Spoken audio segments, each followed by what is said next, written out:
পদ্মজা ইলমা বেহেরোজ। আসসালামু আলাইকুম, আমি মরিয়ম আপনাদেরকে পদ্মজা উপন্যাসটি এখন পাঠ করে শোনাবো। পর্ব 31। দুজনের গায়ে মুর্শিদের আনা নতুন সোয়েটার। পদ্মজা যখন মুর্শিদের হাত থেকে সোয়েটারটা পেল তখন আবেগে লুকিয়ে রাখতে পারেনি, মুর্শিদের সামনেই হাউমাউ করে কেঁদে দিল। তার কান্না মুর্শিদের হৃদয় স্পর্শ করে, কিন্তু মুর্শিদ নিজের অহংকার বোধে আরনায় দুর্বল প্রকাশ করে না। পরিস্থিতি থেকে বাঁচতে বাড়ি থেকে বেরিয়ে যান, ফেরেন অনেক রাতে। পূর্ণা হাঁটার মাঝে বলল, আব্বা পছন্দ ভালোই তাই না আপা? কিসের পছন্দ? সোয়েটারগুলো কি সুন্দর। পদ্মজা হাসতে সামনের দাঁতগুলো ছিলিক দিল। হাতের ডান পাশের ধান ক্ষেতের ডগায় থাকা বিন্দু বিন্দু জমে থাকা শিশিরগুলো রোদের আলোয় ঝিলমিল করছে। অনেকে হাতে কচি নিয়ে প্রস্তুতি নিচ্ছে ধান কাটার। বাতাসে নতুন ধানের গন্ধ। হঠাৎ পূর্ণা চেঁচিয়ে উঠল, আপারে লিখন ভাই। পদ্মজার নিঃশ্বাস এলোমেলো হয়ে পড়ে। পূর্ণা মুহূর্তে বুকের মধ্যে তাণ্ডব শুরু হয়। পূর্ণার দৃষ্টি অনুসরণ করে পেছনে তাকালো সে। লিখন ব্যস্ত পায়ে এদিকে আসছে। তার পাশে 4 ফুট উচ্চতার মগা। পদ্মজার অজানা আশঙ্কায় চোখ ফিরিয়ে নিল। রুদ্ধশ্বাসী পূর্ণাকে বলল, এখানে আর এক মুহূর্তও না। কথা শেষ করে সে স্কুলের দিকে হাঁটা শুরু করে।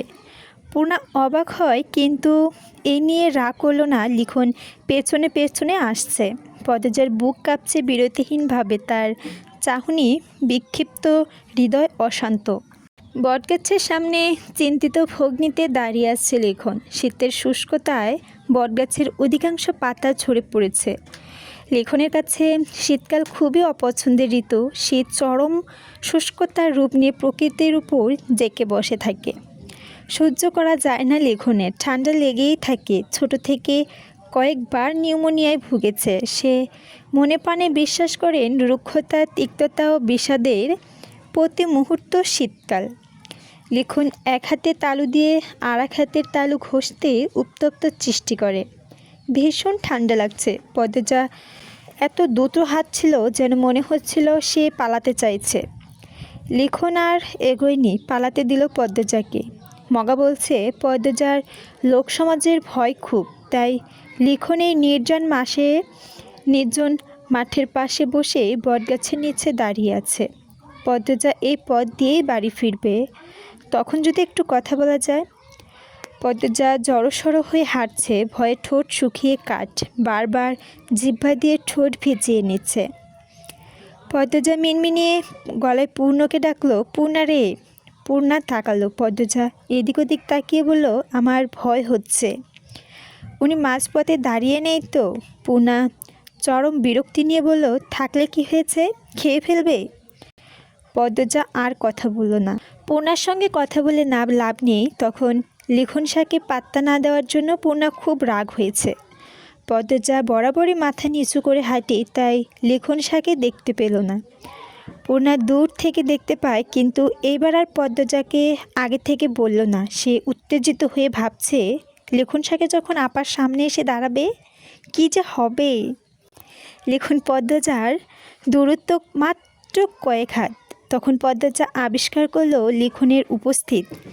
সে দ্রুত ওড়না ঘোমটা দিয়ে অবধি টেনে নিল। ভয়ে লজ্জায় তার সর্বাঙ্গে কাঁপন ধরে গেছে। লিখনের পাশ কাটার সময় পুরুষালী কণ্ঠ ডেকে উঠল, পদ্মজা দাঁড়াতে চায়নি, তবু কেন যে দাঁড়িয়ে গেল। লিখন 2-1 পা এগিয়ে আসে, পূর্ণার ঠোঁট টিপে সেই দৃশ্যটা গিলছে। লিখন উসখুস করতে শুরু করে, কথা গুলিয়ে ফেলছে। পদ্মজা লিখনকে পেছনে ফেলে সামনে এগিয়ে যায়। লিখন হতভম্ব হয়ে অবাক চোখে চেয়ে রইল। পূর্ণা বলল, আমাকে বলুন, আমি বলে দিব। লিখন পকেট থেকে একটা চিঠি বের করে অনুরোধ ছড়ে বলল, দয়া করে তোমার বোনকে দিও, আমি কাল বিকেলে ঢাকা চলে যাব। পূর্ণা হাসি মুখে চিঠিটা হাতে নিয়েও বলল, আপনার আগের চিঠিটা প্রতিদিন পড়ে। কথাটা শুনে লিখনের ঠোঁটে হাসি ফুটে ওঠে। পূর্ণা চিঠি নিয়ে দৌড়ে ছুটে যায় পদ্মজার দিকে। লিখন আর পিছু নিল না। পূর্ণা আসতেই পদ্মজা ধমকে উঠল, কী কথা বলছিলি এত? কেউ দেখলে কি হতো? তুই আমার কথা কেন ভাবছিস না? পদ্মজা কাঁদো কাঁদো স্বরে পূর্ণা চুপসে গেল। সত্যি সে বেশি করে ফেললো? পূর্ণা আশপাশে তাকিয়ে দেখে কেউ আছে নাকি। সত্যি কেউ দেখে থাকলে কেলেঙ্কারি হয়ে যাবে। পূর্ণার চোখ নামিয়ে চুপচাপ হেঁটে বাড়ি চলে আসে। হঠাৎ বৃষ্টির আতঙ্কে কারণে চিঠির কথা পদ্মজাকে বলে হয়ে ওঠে না। গধূলি বিকেল হেমলতা পদ্মজাকে ফরমাইশ দেন, পদ্ম কয়েকটা টমেটো নিয়ে আয়। আচ্ছা মা। পদ্মজা লাহারি ঘরে ডান দিকে দিয়ে 2 মাস আগে মোর্শেদ এদিকে সব ঝোপজঙ্গল সাফ করে টমেটো ছোটোখাটো ক্ষেত করেছেন।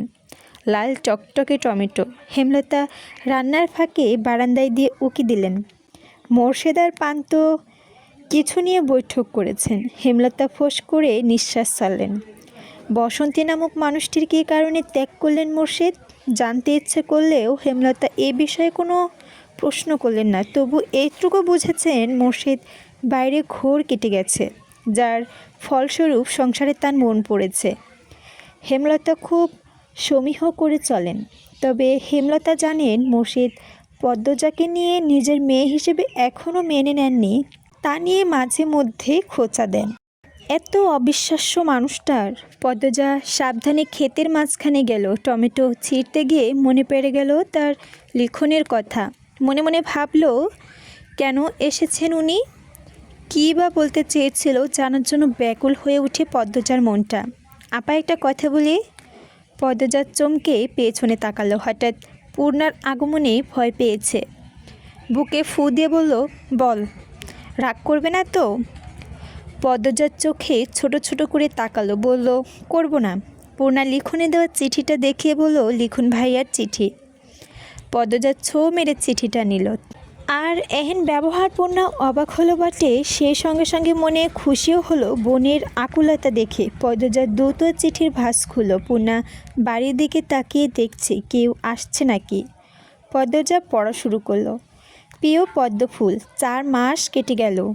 4 মাসে একটু অবসর মেলেনি, কিন্তু মনে হয়েছে এক আকাশ ছটফটানি। তোমার মনের কথা তো জানাই হলো না। তোমার অলন্দপুরে প্রায় প্রতিটা বাড়ির ছেলের স্বপ্ন তোমার ঘরে তোলার, তাই সারাক্ষণ ভয়ে ছিলাম আমার অনুপস্থিতিতে কেউ তুলে নিয়ে নেয়নি তো। 3 দিনের সময় নিয়ে চলে এসেছি শুধু একবার দেখতে আর জানতে। তুমি কি আমার জন্য অপেক্ষা করবে মেট্রিক পরীক্ষা অবধি? অপেক্ষা করলেই হবে। এরপর আমি মা আর বাবাকে নিয়ে তোমার মায়ের কাছে আসব। উনির কাছে অনুরোধ করব তোমার পড়া শেষ হলে যেন সঙ্গেই বিয়ে দেন। উনি কথা দিয়ে অনেকটা নিশ্চিন্ত হতে পারবো। এখন অনিশ্চয়তায় ভুগছি। আমি গুছিয়ে লিখতে পারছি না। আজ কয়েকটা চিঠি লিখেছি, একটা মন মতো হয়নি। অনুগ্রহ করে তুমি মানিয়ে নিও। ফুল দুটি মার্জনা করো। ইতি লিখুন সা। বাড়ির সবাই ঘুমে। পদ্মজা চুপে চুপে উঠে বসে পড়ার টেবিলে। রাত অনেক। গাছের পাতায় নিশ্চিন্ত শিশির বিন্দু জমেছে। এরপর ভোর রাতে টিনের চালের শিশির কণা বড় বড় ফোঁটায় বৃষ্টির মতো ঝরছে। গা হিম করা ঠান্ডা। তা উপেক্ষা করে পদ্মজা হাতে কলম তুলে নিল। সাদা কাগজে লিখল, অপেক্ষা করব। এরপর কাগজটা ভাঁজ করে বালিশের তলে রেখে শুয়ে পড়ল।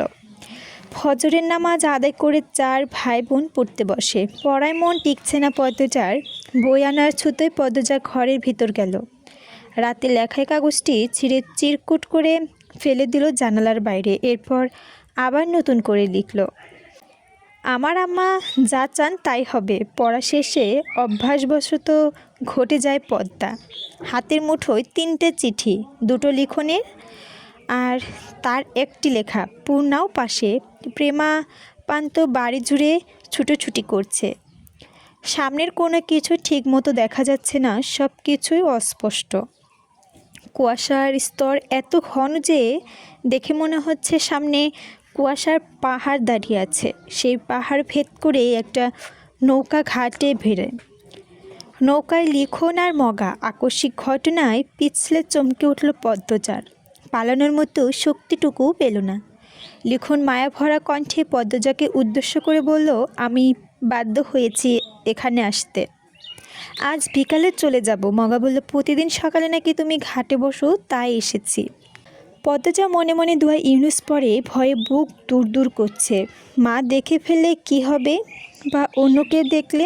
একটু সাহস জড়ো হতেই নিজের লেখা চিঠি সিঁড়িতে রেখে পদ্মজা ছুটে গেল বাড়ির দিকে। পূর্ণা বড় বড় চোখ শুধু দেখল, লিখন নৌকা থেকে নামিয়ে চিঠি হাতে তুলে নেয়। বাজ খুলে একটা লাইন পেল, শুধু বিষাদের ছায়া নেমে আছে লিখনের মুখে। পূর্ণার কৌতূহল হলো চিঠিতে কি আছে জানার জন্য, তবে তা প্রকাশ করল না। শুধু বলল, আপা আপনার কথা প্রতিদিনই ভাবে। 1996 সাল। পদ্মজা থেমে থেমে কাঁপছে, মুখ লুকিয়ে রেখেছে হাঁটুর উপর। তুষার কালো চাদর টেনে দিল তার গায়ে। পদ্মজার চোখ তুলে তাকালো, বিষাদ ভরা কণ্ঠে বলল, সেদিন আমার লেখা প্রথম চিঠিটা কুটি কুটি কেন করেছিলে জানি না, ইচ্ছে হয়েছিল তাই করেছি। তবে জানেন, আমি একদম ঠিক করেছিলাম। সেই দিন যদি আমি কথা দিয়ে দিতাম, আমার কথা ভঙ্গ হতো। পদ্মজা হাসল। তুষার এক দৃষ্টিতে তাকিয়ে রইল পদ্মজার দিকে, বলল, লিখনের সঙ্গে আর দেখা হয়নি? পদ্মজার হাতের কাটা জায়গা ফু দিয়ে বলল, হয়েছিল। তাহলে কথা ভঙ্গ হতো কেন বললেন?